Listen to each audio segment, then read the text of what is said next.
Suatu hari ada seorang syekh di Arab sana. Beliau dalam ceramahnya menceritakan ada seorang anak muda yang membawa ibu kandungnya berobat ke rumah sakit. Jemaah, sampainya di rumah sakit, anak muda tersebut bawalah ibunya ke dalam ruangan dokter. Kebetulan dokternya perempuan. Kata bu dokter, silakan duduk. Pak, silakan duduk bu. Anaknya duduk, tapi ibunya tak mau duduk. Jemaah, Pak. Seluruh yang ada di meja dokter, pena dicampakkan, buku dipelantingkan, semua diserahkan, alas meja dirobek-robek, anaknya digigit, jilbabnya ditanggalkan, anaknya pun pakaikan jilbabnya terus, anaknya digigit. Dokter heran dan bertanya, wahai anak muda, ini siapa? Kata anak muda, ini adalah ibu kandungku, dokter. Ini ibu kandungku. Sejak kapan dia seperti ini? Sejak lahir, dokter, sampai hari ini. Kok bisa engkau ada? Gimana ceritanya? Ya, kakek saya dulu, bu dokter, nikahkan ibu saya dengan seorang laki-laki yang kurang bertanggung jawab.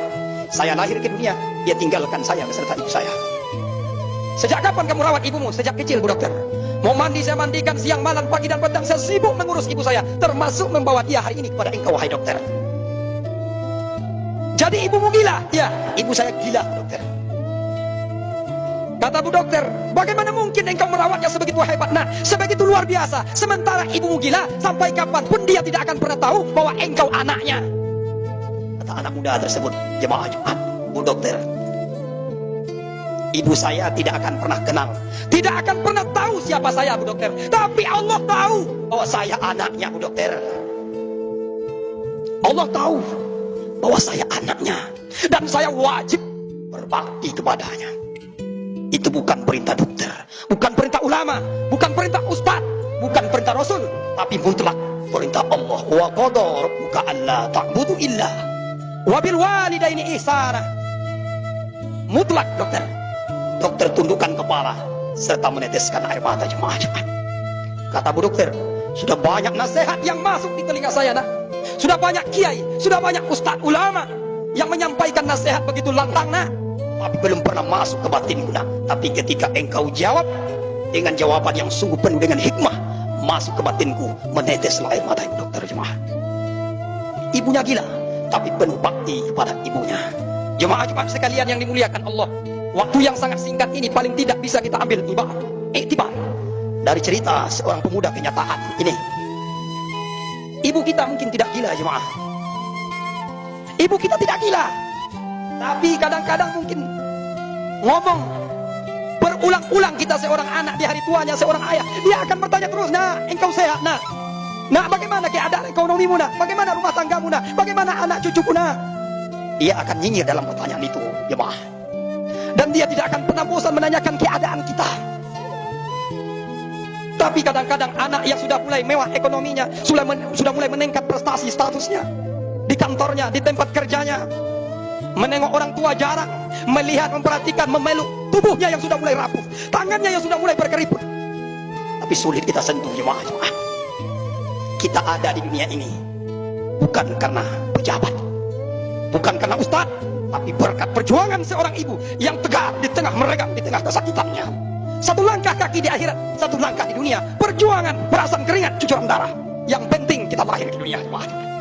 Kalau seandainya ibu dokter di saat kita lahir seluruhnya sama, bu dokter tanya, bu, kalau seandainya ibu selamat, anak ibu mati, bu. Tapi kalau anak ibu selamat, ibu mati. Seorang ibu yang mulia yang kita cintai itu, pasti dia jawab, biar saya mati, bu dokter, yang penting anak saya selamat. Biarlah saya tidak makan, yang penting anak saya kenyang, bu dokter. Biarlah saya tidak pakai baju baru, yang penting anak saya pakai baju baru. Biarlah hidup banting tulang perasan keringat siang malam pagi dan petang, tidur tak nyenyak, istirahat tak nyaman, yang penting anak saya sekolah, yang penting anak saya pendidikan, biar tidak malu mencemehkan oleh kawannya. Tapi hari ini kita sudah pendidikan, hari ini kita sudah tegar, sudah berdiri tempat injak kita sendiri. Lupakah kita di tetesan keringatnya sampai hari ini, sampai dunia kiamat, jemaah Jumat? Kalau seorang ibu dan ayah sudah tinggalkan kita sampai ke tepi langit manapun, tidak ada ibu, tidak ada perempuan dimanapun seperti ibu kandung kita itu.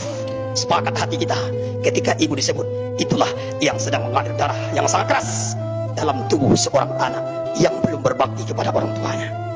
Jemaah Jumat yang dimuliakan Allah Subhanahu wa taala. Kalau seandainya kita sebagai orang tua hari ini sudah menjadi orang tua, mungkin gagal berbakti sepenuhnya kepada orang tua kita dulu, tapi jangan sampai gagal kita mendidik anak yang gagal pula berbakti kepada kita sebagai orang tuanya.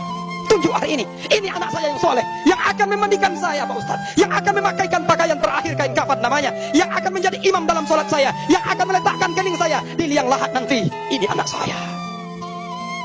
Ini 4 harapan orang tua di hadapan Allah kepada anaknya. Karena dulu seorang ibu mandikan kita tak cukup 1 tahun, 5 tahun orang tua mandikan kita, jemaah Jumat. Mungkin lebih, sampai 7 sampai 10 tahun.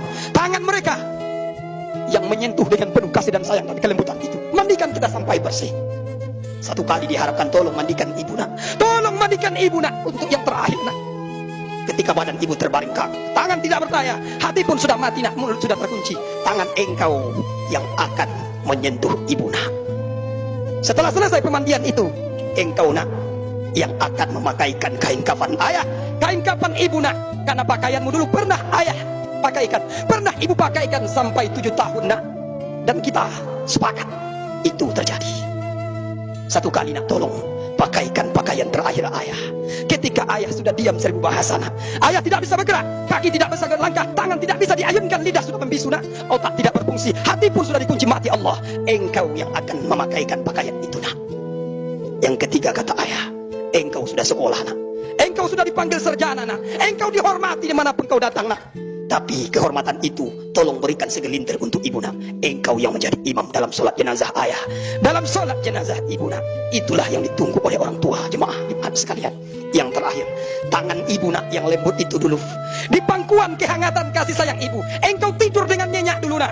Tak bisa kau tidur dalam keadaan berbaring ibu, biarlah ibu tidur dalam keadaan duduk nak. Biar ibu tidur dalam keadaan berdiri, yang penting engkau tidur di pangkuan kehangatan kasih sayang seorang ibu nak.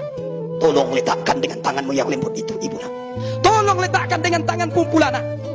Kepala ayah, badan ayah kau gendengkan di liang lahat itu nak. Maka itulah harapan seorang orang tua. Jangan sampai sunyi di tengah keramaian, anak banyak, cucu menantu banyak, tapi ketika meregang di tengah sakaratul maut, semuanya hanya mengeluarkan tangis terisak. Tidak ada satupun yang mampu mengucapkan la ilaha illallah. Kata anak, masuk saya itu sampai di telinga ayah. Mudahlah telinga merespon, cepat ringan di lidah untuk berkomat kami mengucapkan la ilaha illallah, karena yang mengucapkan darah daging kita sendiri. Kesimpulannya, mari kita tentukan hari ini, jangan bilang terlambat. Tidak ada kata terlambat sebelum nyawa sampai tenggorokan. Tegaskan nasihat kepada anak, engkau nak menjadi anak soleh, engkau menjadi anak soleha yang akan menunaikan penuh yang 4 itu. Faktabir ya ulil absar la'allakum turhamun.